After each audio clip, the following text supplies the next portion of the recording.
Plus légèrement, direction le salon aux animaux et ses centaines de bébêtes. Parmi elles, les fameux NAC, les nouveaux animaux de compagnie qui fascinent toujours autant. Et alors avant l'ouverture au public, Floris Sungbo avait suivi l'installation de certains reptiles. Attention, ophiophobes s'abstenir. Ce stand attire l'œil et suscite toujours des réactions. Curiosité ou au contraire répulsion, rares sont les visiteurs qui restent indifférents.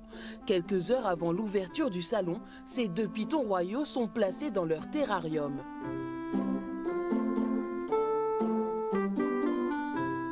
Ils prennent possession de leur nouvel habitat, s'enroulent, se déroulent, sous l'œil attentif de Tim, passionné de reptiles.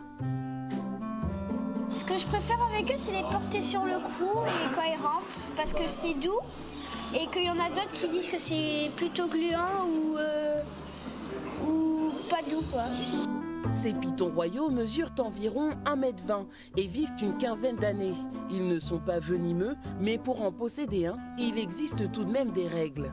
Un serpent qui passe une vide coulissante, avec ce gabarit-là, les vides vont partir très vite, et à n'importe quel moment il va sortir.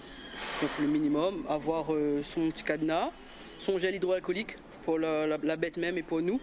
Sur ce stand, d'autres NAC, comprendre nouveaux animaux de compagnie, sont exposés. La passion des Français pour ces animaux non domestiqués a commencé il y a une dizaine d'années et ne cesse de croître. À chaque fois quand on lui met le doigt dessus, elle souffle. C'est la blatte souffleuse. Voilà, pchit.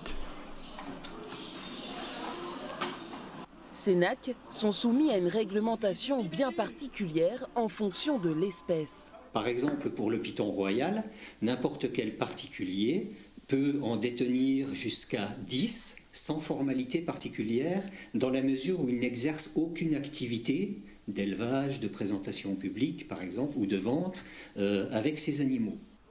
Poissons, oiseaux, reptiles, rongeurs, il faut bien se renseigner sur la réglementation propre à chaque NAC. Tout fraudeur s'expose à la saisie des animaux, à une peine allant jusqu'à 1 an d'emprisonnement et à 15 000 € d'amende. L'actualité au